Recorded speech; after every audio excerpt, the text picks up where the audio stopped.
Hi, my name is Gadd Danno, and I am an internet survival guru. You know, I've seen a lot of fools on internet survival discussion forums talking about how when things get bad, they might have to turn their family pets loose for lack of food, and that there might be gangs of dogs roaming around areas becoming dangerous packs. And you know, that is exactly the opposite of what you want to do. When things get bad, your pets are going to become your very best defense against intruders on your property. You know, dogs are going to protect your garden and your property. They're going to be your best alarm system, and they'll chase deer and raccoons out of your vital supplies in your gardens. Keep them from, you know, we've had raccoons come into the corn and wipe out half the corn in a couple nights, so it's going to be life or death maybe to have a dog that protects your garden. You know, vermin can destroy your supplies very quickly. They'll wipe out, if you store corn or wheat, they'll get in there. If you have important tools, they'll get into the engines, they'll chew off the wires, they'll build nests in there. And so we've got feral cats on our property, actually 3 feral cats, and they're our first line of defense. And we don't just leave it up to them to make it out there. We give them a helping hand. A lot of people think, oh, you know, they can take care of themselves and you don't have to do anything. That's foolish.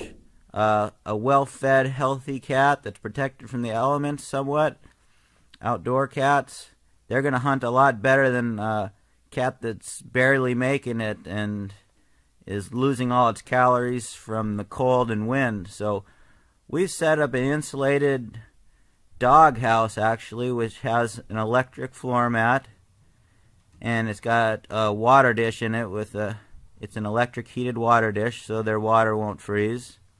That way they don't have to eat snow or lick ice or whatever for water, and that would suck their calories from them and make them skinny and weaker.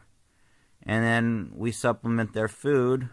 We give them dry kibble, and then they also catch some of their own food.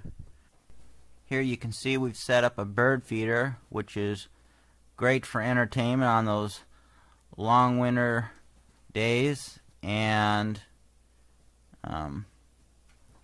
the birds get a little messy and drop seed on the ground, and you'll see here the birds go down and clean it up, and that provides easy targets of opportunity for the cats, so they get a steady diet of high quality raw protein there without really having to pay for expensive meat. So there's a tactic. The insulated doghouse is quite effective and very necessary for cold northern climates. If it's 30 below zero outside, it'll still be 0 degrees inside the doghouse if there are 3 cats in there. And you know, if it's always about 25 to 30 degrees warmer in the doghouse than the outdoor temperature. And so when it gets into the single digits or colder, the cats will go in there and they'll spend their nights in there. Now our outdoor barn cats, or feral cat, they make up our first line of defense against vermin penetrating into our home. And our second line is we have house cats as well. And I can tell you a story of just this winter. We had an attached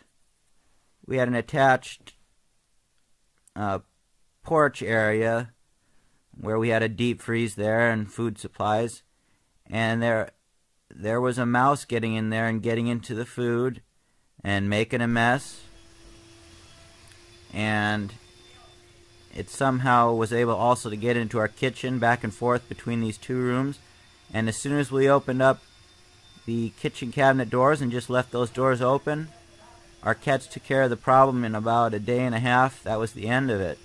So the indoor cats and the outdoor cats both are important to keeping those vermin out of your house.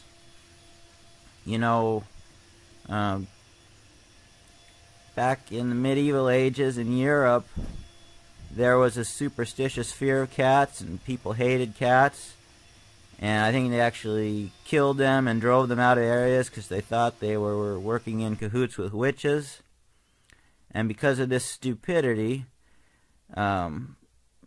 between 30 to 50% of the population was wiped out from bubonic plague because the rats were carrying the fleas that had bubonic plague.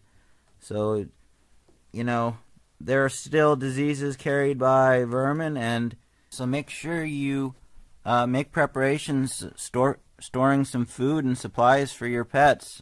I mean, from a morale standpoint, how do you think it's going to go over with your wife and kids if you get so desperate for food that you serve Rover up on the dinner table for everyone to eat, or if you take Rover out for one last long walk behind the woodshed?